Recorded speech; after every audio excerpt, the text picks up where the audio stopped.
please give a very, very warm welcome to the tireless leader of the Green Party, Natalie Bennett.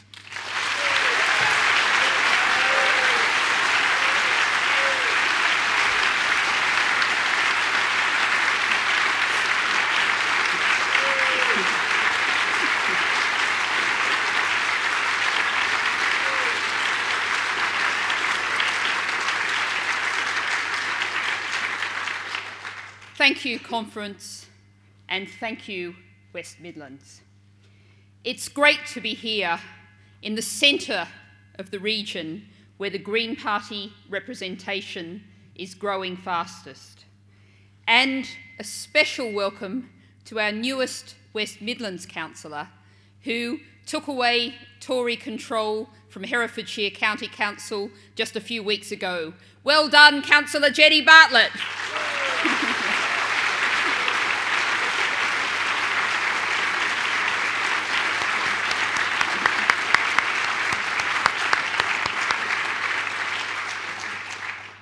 That's just one reflection of the growing strength of the Green Party. Since we last met, Conference, there's been another huge increase in representation to celebrate. From Cornwall to Wiltshire, Gloucestershire to Gibraltar, voters now have a Green member of the European Parliament. Congratulations, Molly Scott-Cato.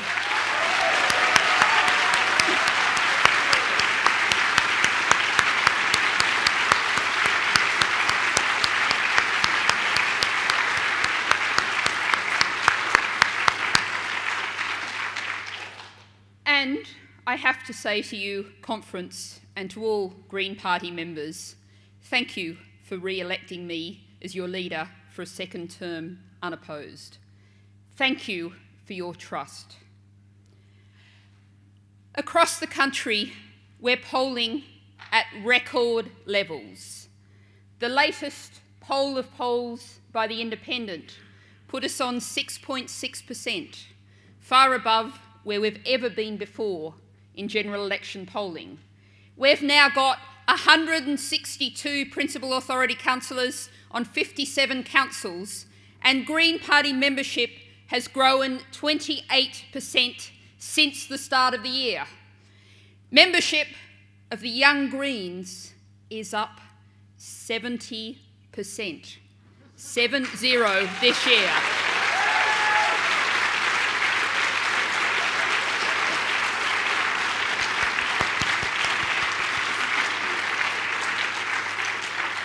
And the number of local groups has more than doubled since 2012. The fact is, Conference, Britain, the young are the future, and the future is green.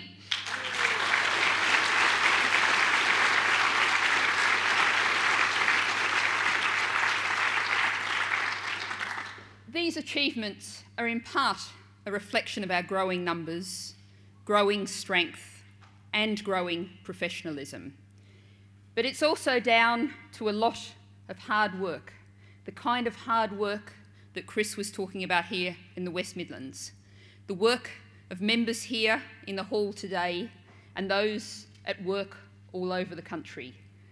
A simple message: thank you.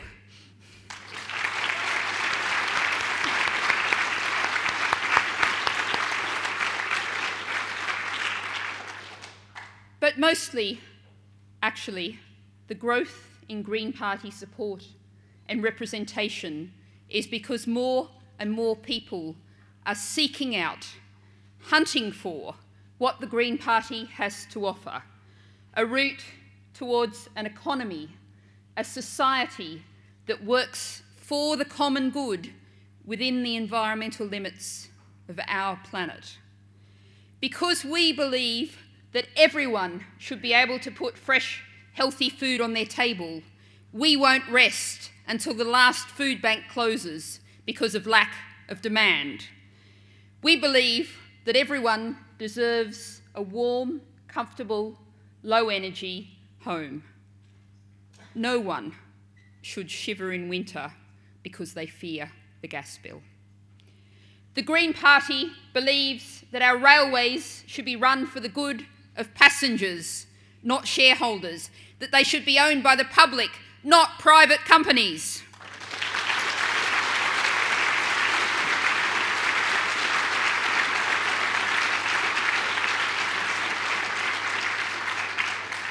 And we know that the profit motive has no place in healthcare. Our NHS must be kept in or returned to public ownership.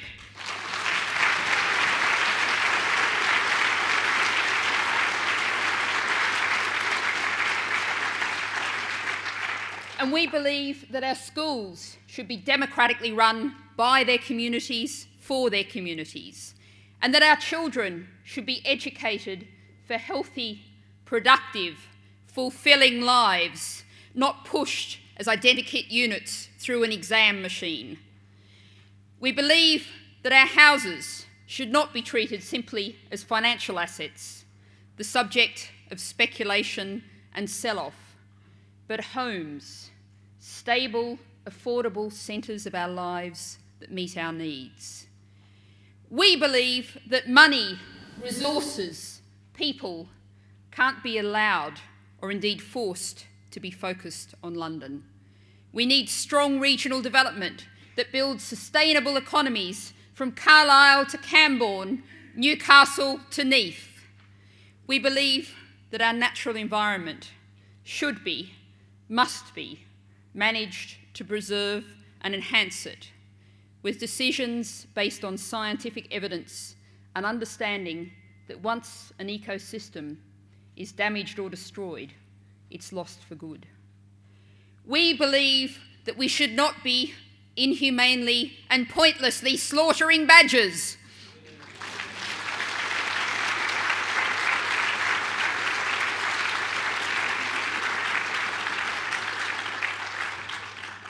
We must not destroy old-growth forests, thousands of years in the making, to build the instant white elephant rich man's railway that is HS2. No to High Speed 2.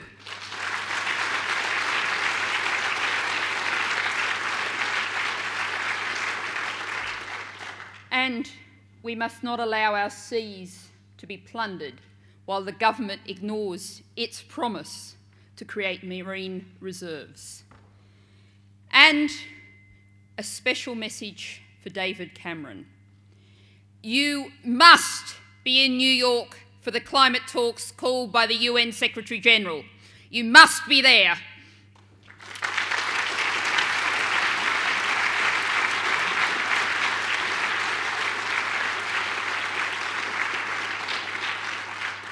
On the 23rd of September, other world leaders will be there, pledging to work towards a global climate pact in 2015. The message "Go" is coming loud and clear from campaigners and scientists, and from the UN climate chief, who just this week warned that time is running out fast. Mr. Cameron, you'll be abandoning future generations. You'll be failing in your basic duty to provide for Britain's future security if you aren't in New York on the 23rd of September. A message from conference, be there.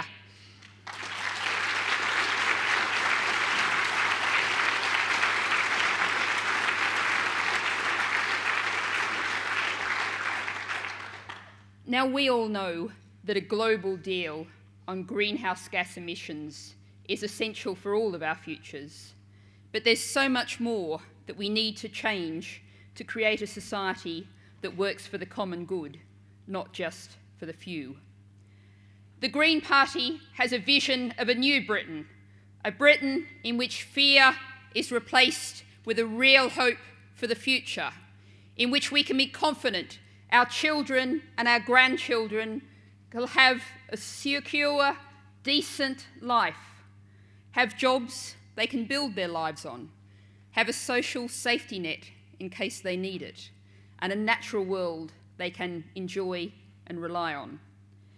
And that vision matches the hopes of the British people. They want to see the railways renationalised. They want to see every worker paid a living wage. They want to see the NHS publicly owned and publicly run and the services free.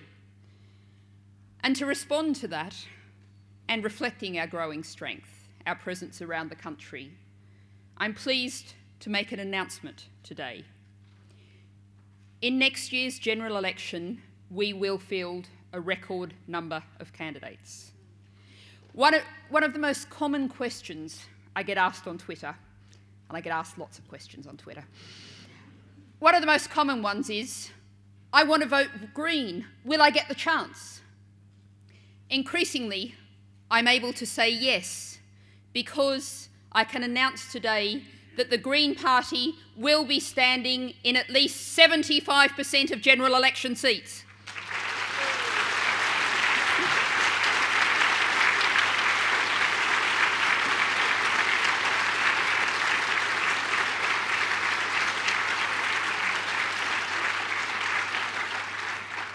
Far more voters than ever before, 50% more voters than in 2010, will have the chance to vote Green in next year's general election. It's a tough challenge, the cost, the work, conference, but I know the Green Party is up for it.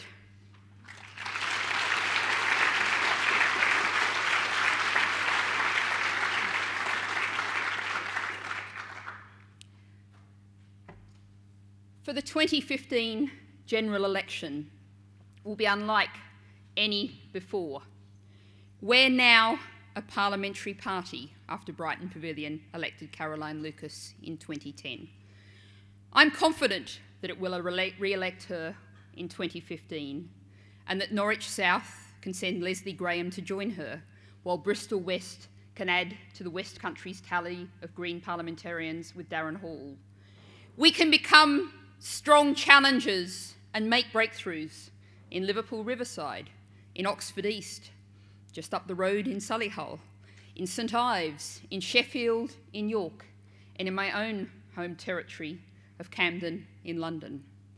The Green Party will have strong campaigns up and down the country, both because voters are getting very excited about Green Party values and because there'll be members and supporters out there getting the message out. Well done.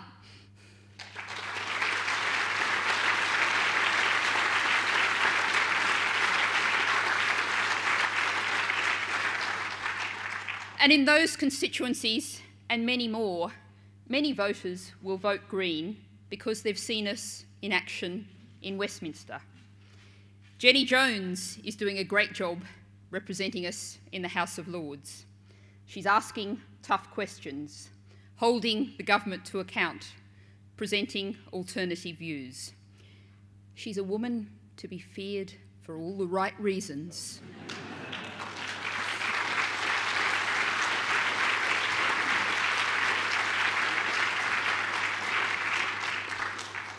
And, of course, we have our first member in the House of Commons. She can't be here with us today because she's doing any questions tonight. But it's worth noting she's the MP who's on average made a larger contribution to the House of Commons than any other. So even though she can't hear it, and maybe if we're loud enough she can, let's give a round of applause to the wonderful, amazing, brilliant Caroline Lucas.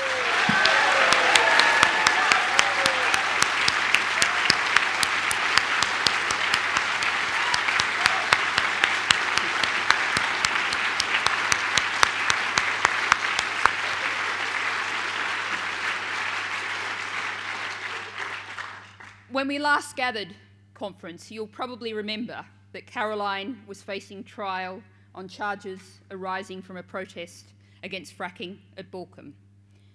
She was standing up for her principles, putting her body on the line, saying that threatening our fields, our homes, our communities, our country with a damaging, risky technology is simply not acceptable. She was saying that we need to work out how to leave fossil fuels in the ground to prevent catastrophic climate change, instead of fracking to add to the carbon bubble. Well, As you all know, she was found, with many others, not guilty of breaking the law. And there's increasing conviction among the public that this government is guilty of pursuing a dangerous fracking fantasy. That fracking fantasy is doing real damage to Britain. It's leaving households trapped in fuel poverty with expensive-to-run heating systems, and it's blocking the rich possibilities of renewable energy. On renewables, Britain is being left behind, while others, China, the US, the rest of Europe, power ahead with the energy of the future. We know that we need to work hard to catch up, to power up, and, along with Reclaim the Power and Frack Off, community protectors and local campaigners up and down the country, we say, very simply, no fracking!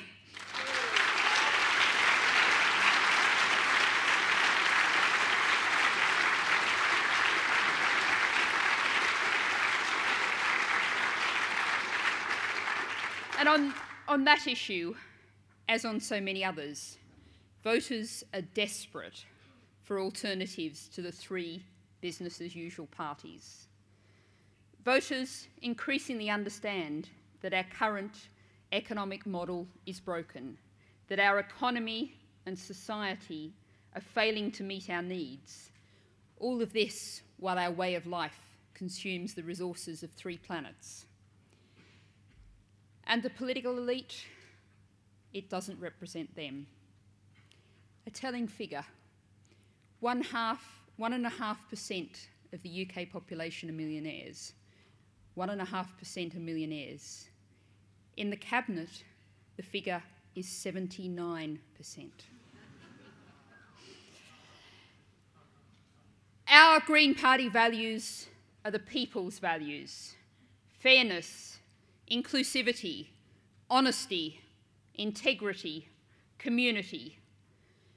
And voters are increasingly understanding that the long, immensely damaging decades of Thatcherite ideas dominating our public debate is coming to an end. Thatcherite policies were wrong in 1979, and they're even more wrong in 2014, when the damage they've done to our lives, to our communities, to our economy, to the environment is glaringly evident. The market of Thatcherite policies isn't some kind of impartial, appropriate arbitrator. It's a human creation, shaped and worked for the advantage of the 1%, by the 1% and their representatives. Instead, we in the Green Party believe in democracy, in a strong civil society, in supporting campaigns and campaigners in their work. That's unlike our astonishing new civil society minister, Brooks Newmark. We know that telling charities to stick to their knitting won't have the effect he hopes of muzzling their power. I suggest that you all send him pictures from the protest against nuclear weapons last month, known as Wool Against Weapons. It was the first time I'd crocheted in 30 years. Mine was the really lumpy one. Because we know we need every charity, every campaigner, every NGO, every voter to help us make a real radical change in direction, not just for Britain, but for the world. For we need a world of peace, not war. We need a world of life, not unnecessary premature death. We need a world of sufficiency, not hunger. And after the summer of 2014, it's not easy to be optimistic. The people of Syria and Iraq are suffering, dying in terror, agony and despair. In Gaza, more than 2,000 people were killed in little over a month. Ebola is raging over the fragile health and social structures of West Africa. Ukraine is suffering a military incursion from a powerful, territory-stealing neighbour. We have a world where austerity is hitting the vulnerable and hitting them hard. But the arms trade is protected, untouchable. We keep making, buying, subsidising hideous weapons that add to instability, that fuel wars, that kill innocent civilians and child soldiers alike. But now is not the time to despair. In Britain, we've already seen a very significant change in foreign policy. Democracy ensured that we didn't bomb Syria last summer, and that's a critically important change from the disastrous military interventions that have left such a terrible legacy in Iraq and Afghanistan. But we need more change. We can set an example of disarmament to comply with international non-proliferation treaties. We need to get rid of our Trident nuclear weapons.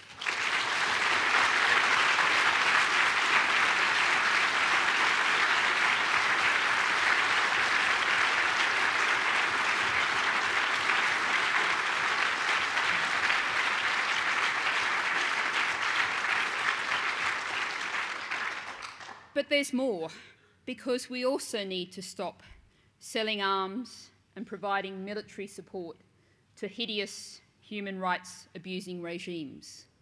We need to stop arms sales, arms subsidies to Saudi Arabia, as Caroline Lucas said in the Commons this week.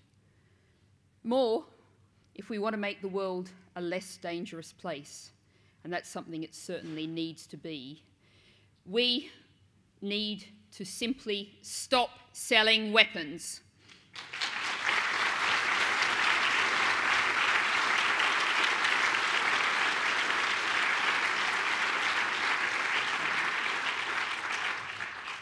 And, as we all know in this room, we need to stop dead in its tracks the proposed EU-US free trade deal known as TTIP.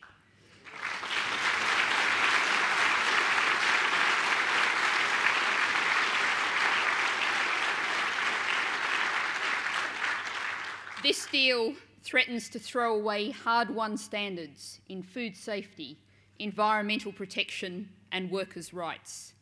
And it discards democratic control of all of our futures for the benefit of corporate profit. And here in our country, we need to take action. In austerity Britain, the poor and the disadvantaged, the young and the old, are being made to pay for the fraud and the errors of the bankers.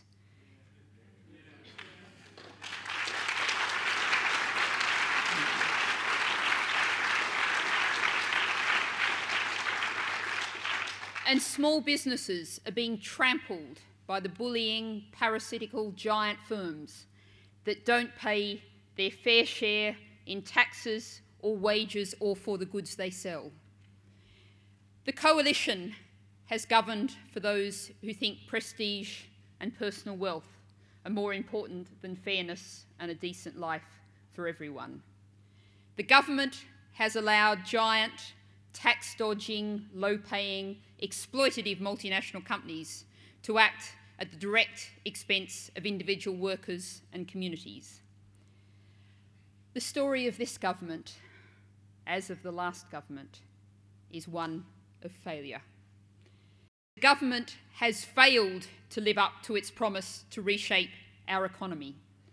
It hasn't revived the manufacturing sector. It hasn't made work pay. Quite the reverse. It has made work pay less.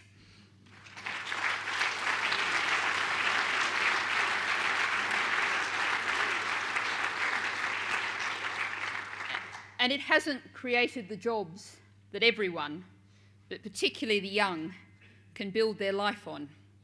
Quite the reverse. It's forced a rise in part-time jobs and forced self-employment that's abandoned millions to the underregulated payday loan sharks. And to top it all off, this government has tried to blame the unemployed and the underemployed for their own suffering under the failed policy of austerity. Let's say it loudly, clearly, and simply. The unemployed do not cause unemployment.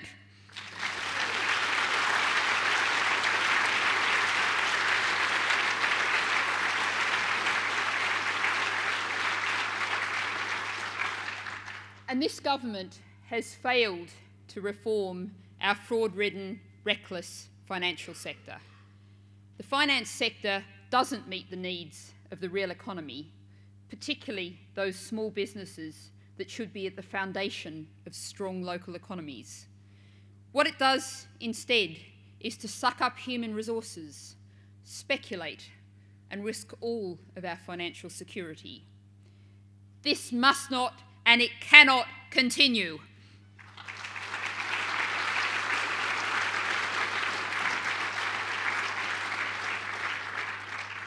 And this government has failed by clinging to the damaging, discredited model of privatisation. We know, voters know, that the model is built on slashing the pay and conditions of workers, cutting the quality of services, and shoveling public money into the grasping hands of the tax dodgers. Yet this government still sticks to its failed ideology, handing over the publicly owned East Coast to the privatised rail system that's delivered us some of the most expensive trains in Europe. And the government is handing over our NHS. The brilliant model that ensures healthcare is there for everyone equally and fairly, to corrupt, tax-evading, poverty-paying multinationals. It's an imitation of the American model that delivers far poorer results for double the cost.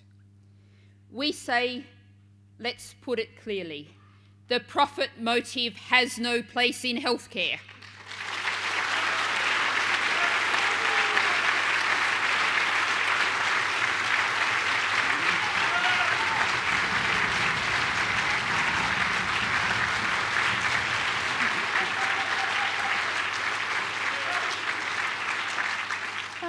And now the official opposition, the nation's official opposition. Now I promise you that I'm not going to make any of this speech about the impact of Ed Miliband's image. He's already given a whole speech of his own about that. But we have got a Labour Party that's barely distinguishable from the Tory Lib Dem coalition.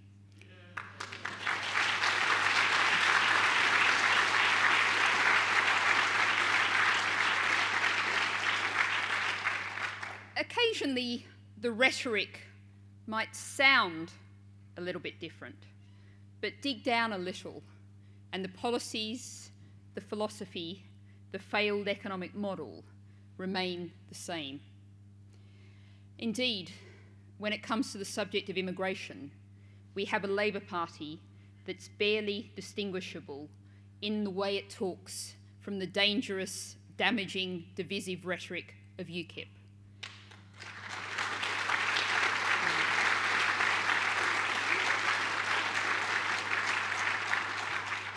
It's only the Green Party that has resisted, has spoken out against the race to the bottom of rhetoric in the immigration debate. And on the issues of rights and freedom, it's the same old authoritarian Labour Party who think that the way to protect freedom is to remove it. It's the Labour Party that backed the new Human Rights Abusing Data Retention Act. It was Caroline and Jenny who were speaking out against it.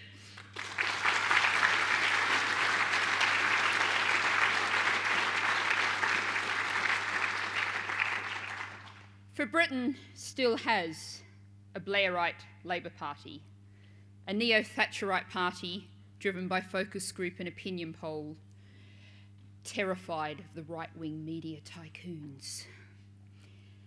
It's not surprising, really, when the Labor Party of Miliband still has most of the same people as the Labor Party of Blair and Brown. There's Ed Balls, former Children's Secretary, promising to maintain Tory spending cuts. He wants to continue austerity. Ed Miliband, former Energy Secretary, wants to keep our failed, fragmented, privatised railway system. But he's going to create a public company to enter the competition, to simply add another player to the failed model. Caroline Flint, former Minister for Planning, she backs fracking.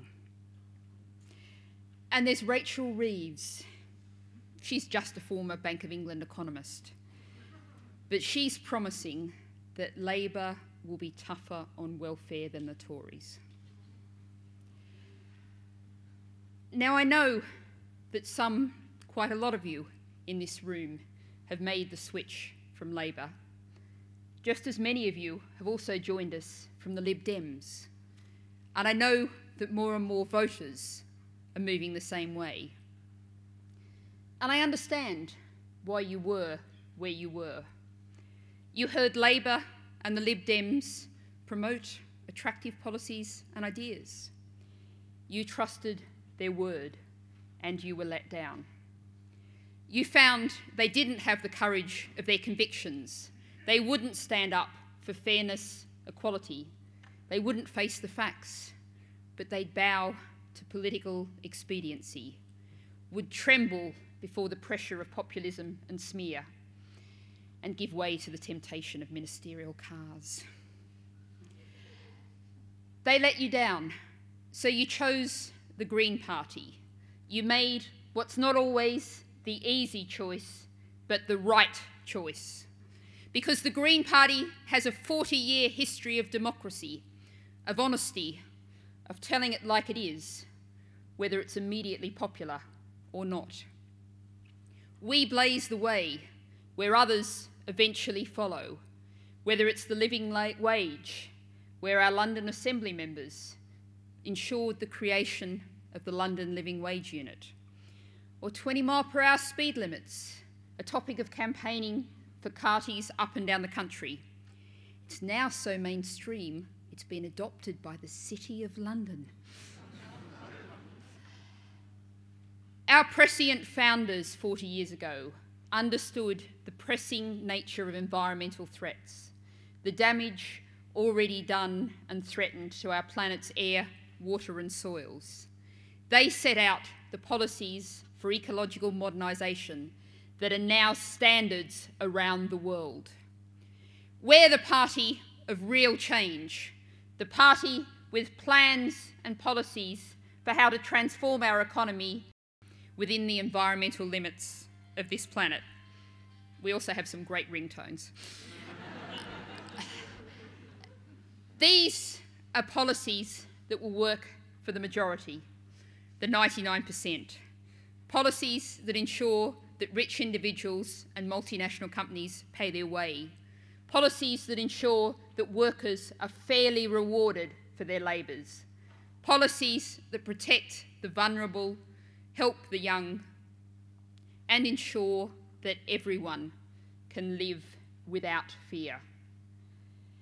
I'm going to set some of those policies out now, starting with fairness. The Green Party has the policies to make those who can afford it pay their way. Rich individuals are stacking up wealth as the rest of us grow poorer.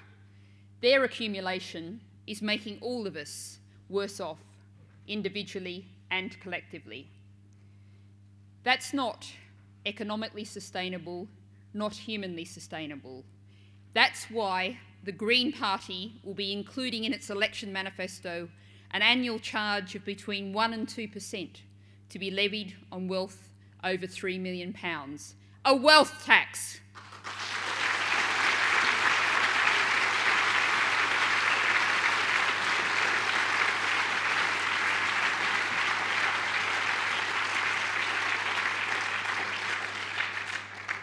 Now, that isn't a penalty. It's a contribution, a recognition of the fact that the super rich can pay their share towards helping make a fairer society with decent services that they, as well as the rest of us, will benefit from. And it will start to tackle that growing, inexorable blight on our society, inequality.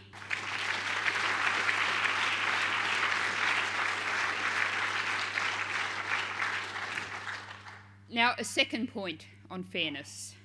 Far too many multinational companies are parasites, taking advantage of our lax rules to grab our cash and deposit it in a handy tax haven. Well, I promise you that the Green Party will not just talk about tax evasion crackdowns. We offer concrete, clear action, such as the country-by-country reporting in Caroline Lucas's Tax and Financial Transparency Bill. We say that if you do business here, if you get your profits here, you should pay taxes here.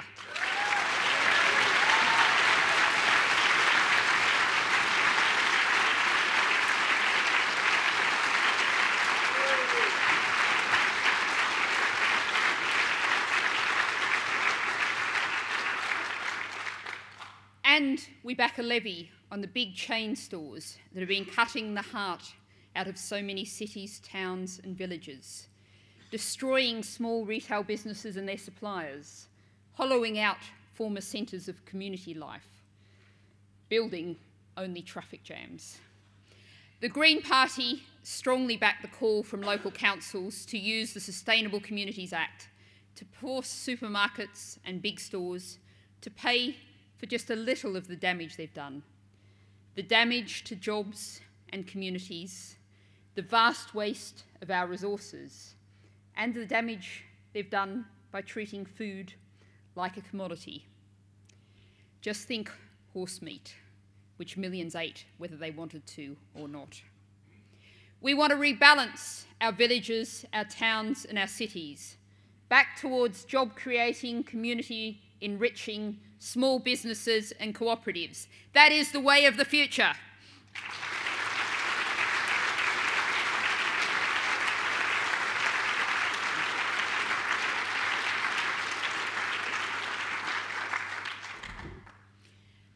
And now I turn to the world of work. The Green Party has the policies to ensure that all workers are fairly rewarded for their labour.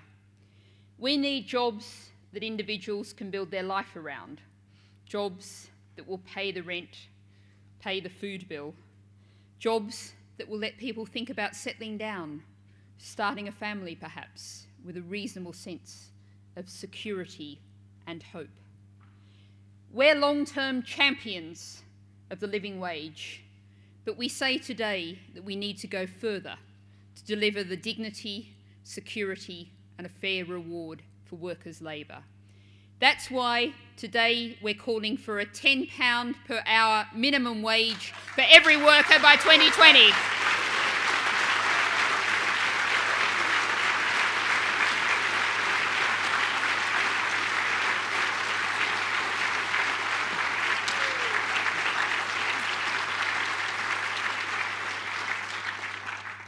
We're also backing a complete ban on 0 hours contracts.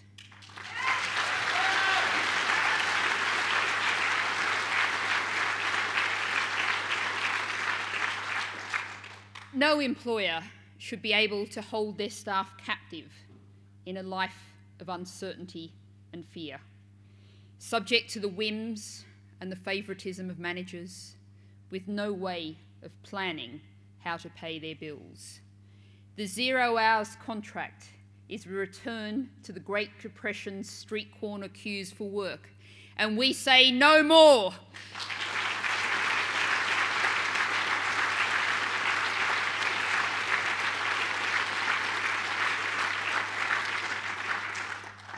And we say that public sector workers must not be made to pay with massive pay cuts for the fraud and errors of the bankers.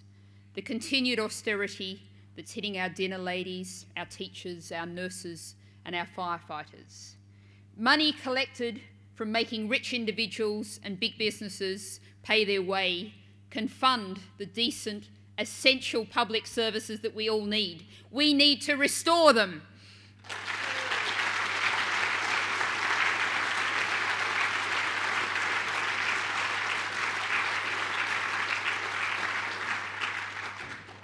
And the Green Party has policies to restore generational justice. We have policies for the young, the old, and everyone in between to help them live a life of decent security, a life without fear, in a society that works for the common good. Now, our young people are trapped.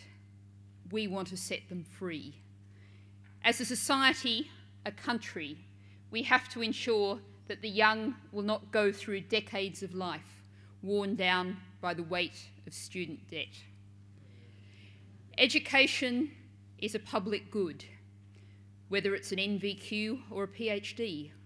It makes our society a little stronger. It adds to the common good. And that's why we demand the complete removal of university tuition fees.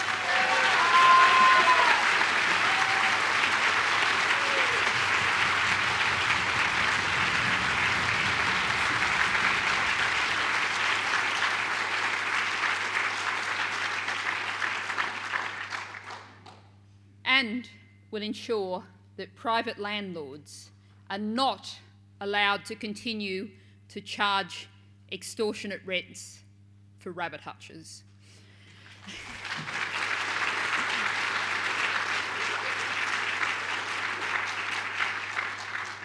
Our smart rent cap, combined with long-term rental contracts for security, will keep rent rises down. And we're demanding a living rent commission to work out how we bring rents back into line with incomes. And by abolishing the right to buy and freeing councils to borrow more council housing, which we so desperately need, we can start to restore the balance to our housing that's now not working for the common good, but for a few rich landlords. We have to change.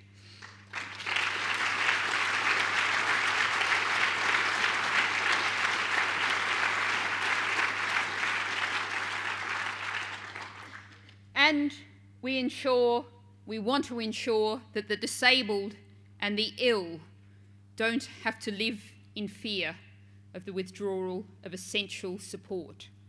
Support that should be their right, that should be given gladly to those in need in a civilised society. We'll abolish the work capability assessment, acknowledging that the best person to decide on the ability to work is an individual's medical practitioner, and restore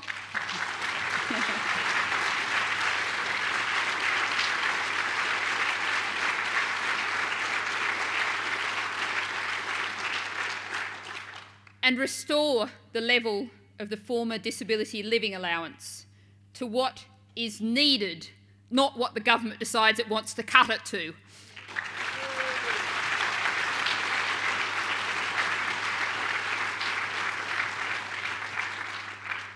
The Green Party is working to ensure that no one need fear going hungry, need dread destitution, need face the panic of having nothing. That's the promise, the hope, the brilliance of the basic or citizen's income, the long-term Green Party policy that's now taking an increasingly prominent place in the thinking of campaigners here and around the world.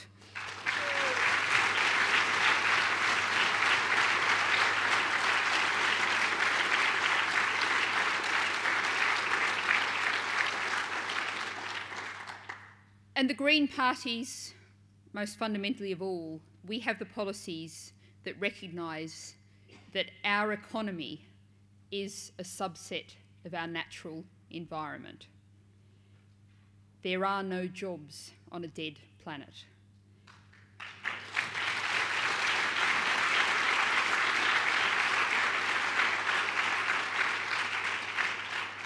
There is no life as we know it on a 6-degree warmed world. The Green Alliance of environmental charities and campaigners, and together, let's remember this, they represent 7 million people, just this week rightly said that we need a plan to restore our natural environment.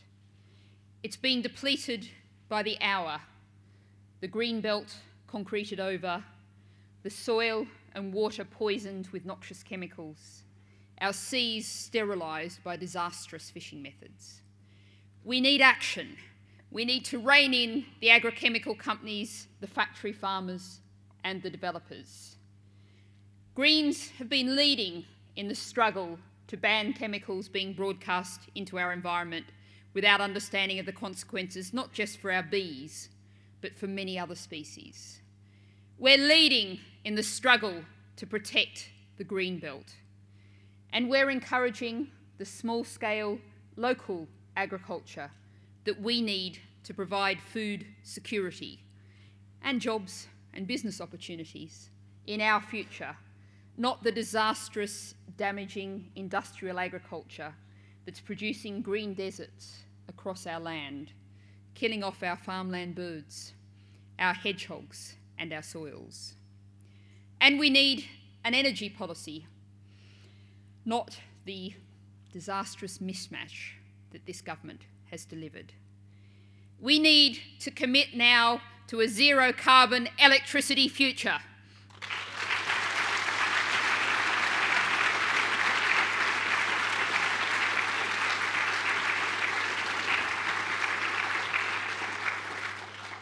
There are so many exciting possibilities for wind, for solar, for tidal, for wave. We need to power up now. And for transport, we need to invest for the future, to plan. Not the back of the envelope HS2, but support for walking and cycling. Start very local. Then look at local buses and local trains, links east-west across the country. And that kind of real change doesn't just deliver for the environment, it also delivers for people's lives, cutting their costs, letting them sit back and relax on their journeys. The only downside might be that our social media gets even busier, but congestion in the virtual world beats congestion and pollution in the real one.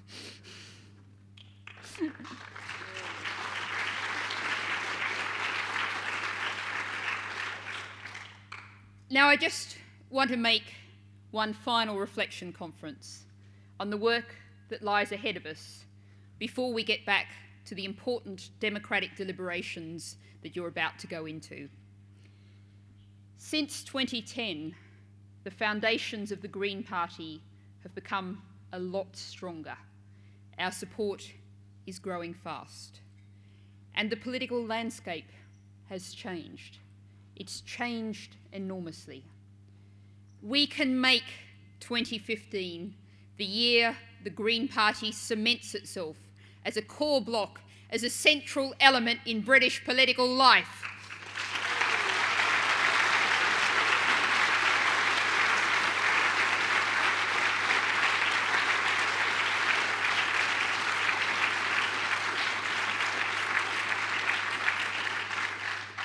We've long been creating the policies that others eventually steal as their own.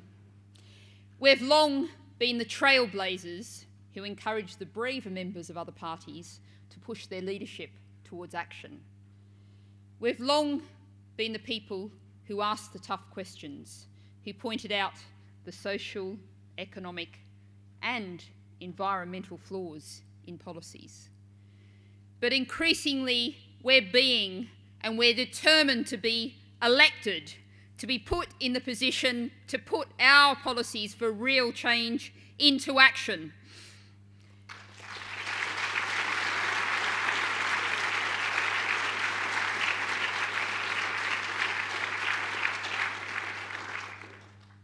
The general election in 2015 is a big challenge. And it is a huge opportunity. I invite you all to join me in seizing it. Let's do it!